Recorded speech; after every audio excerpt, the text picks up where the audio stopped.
What is the best reply that can be given to a Christian who usually asks, will Islam make me a rich person? Question asked is that what will you reply to a Christian friend who says that will Islam make me a rich person? We have to first try and find out what do you mean by rich?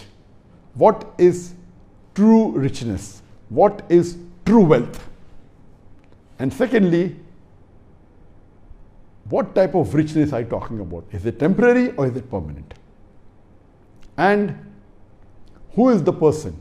Who is the best person who can give you the riches and the wealth? The best is Allah subhanahu wa ta'ala. Allah subhanahu wa ta'ala is the owner of the whole universe. He is the creator of the full universe. And according to me, Islam is the only religion which can give you true richness, true wealth and eternal wealth. As Allah says in the Quran, in Surah Imran, chapter number 3, verse number 19, Inna dina indallahi al-Islam. The only religion acceptable in the sight of Allah is Islam. And when you're talking about wealth, what wealth are you talking about? If you're talking about the true wealth, it is something different. What type of wealth? Is it temporary wealth or is it permanent wealth? Normally when we talk about wealth, it's about the richness, the amount of money that you earn, the position that you have in this world. You may have a good car, you may have a good house, you may have a good watch, you may have a yacht, and you call that all riches. According to me, all these are temporary. And the true richness, as Allah says in the Quran, in Surah Al-Asr, chapter number 103, verse number 1 to 3, Wal Asr, Innal insana lafi khusr, illa alladhina amanu wa amilu salihati wa tawasaw bil haqq wa tawasaw bis sabr. That by the token of time, man is verily in loss. Man is in khasara, except if he has faith, if he has righteous deed, if he exhort people to patience and perseverance, and if he exhorts people to the truth, if he exhorts people to the truth, that is dawah and islah, and if he exhorts people to patience and perseverance. So according to Surah Al-Asr, chapter number 103, verse number 1 to 3, it says there are 4 criteria for any human being to enter Jannah. Number 1 is Iman. That is faith. Number 2 is Amal Salihat. That is righteous deed. Number 3 is Watawasaw bil haqq. Invite people to truth. That is dawah and islah. And number 4 is Watawasaw bis sabr. That inviting people to patience and perseverance. So these are the minimum 4 criteria for any human being to go to Jannah. And Jannah is the ultimate richness. There is nothing which is close to Jannah. So if you're talking about rich, it is Jannah. And the only way you can enter Jannah is by following Islam. And Islam is the only deen that can take you to Jannah.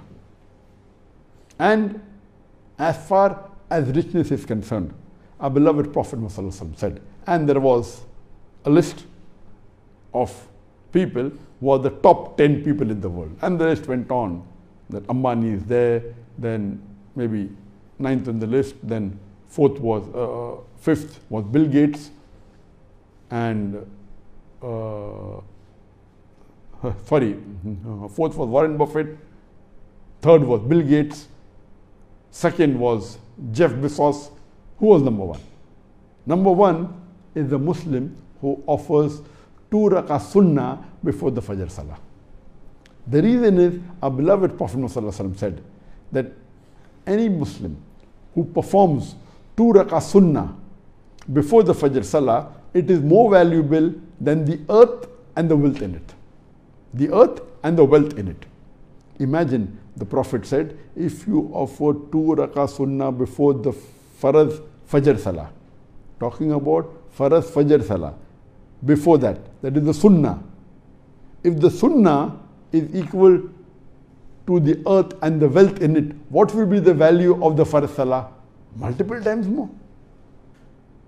And there's no human being in the world which owns or has wealth equal to the wealth in the world.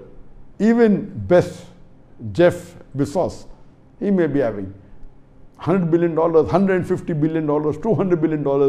This is nothing compared to the wealth in the world. So Prophet said that a Muslim who offers 2 rakah sunnah before the Fajr Salah, it is more valuable than the earth and the wealth in it.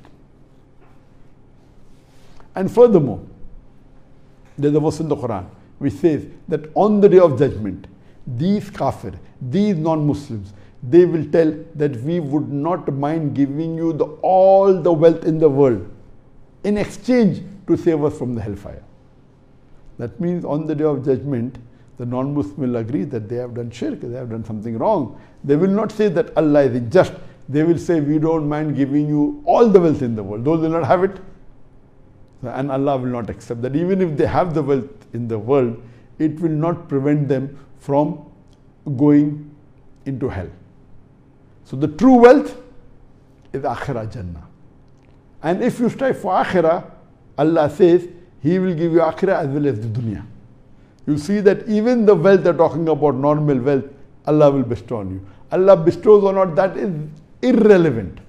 The main wealth, the main richness is the Akhirah, it is Jannah, it is eternal. Therefore, the only way you can enter Jannah is by being a practicing Muslim, having Iman, having righteous deed, exhorting people to truth, and exhorting people to patience and perseverance. So I would say that Islam is the only deen, the only way of life that can give you the true richness and wealth and the ultimate everlasting wealth in the world, which is Jannah, which is in the Akhirah.